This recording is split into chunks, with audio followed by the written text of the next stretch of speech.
देने जा रहे हैं खुशबू रानी के साथ में और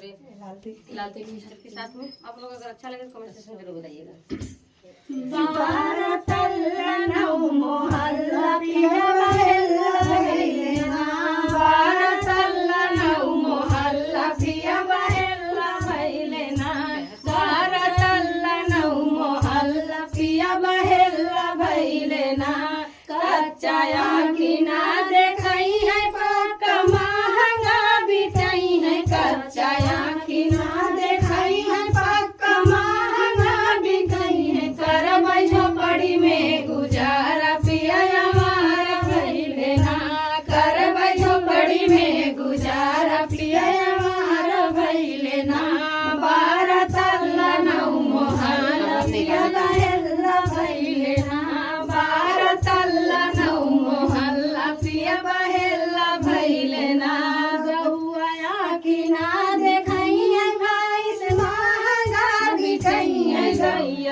गुजारा पिया हमारा भइले ना करबै बकरी में गुजारा पिया हमारा भइले ना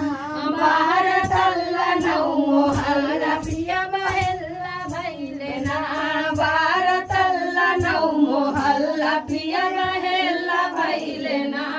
पलंग खटिया आँखी ना देखई है पलंग महंगा बिछई है खटिया आँखी ना देखई है बेड महंगा बिछई है करबै झेलिया में गुजारा पिया हमारा भइले ना करबै झेलिया में गुजारा पिया हमारा भइले ना बारह तल्ला नौ मोहल्ला पिया बहेला भइले ना बारह तल्ला नौ मोहल्ला पिया बहेला भइले ना।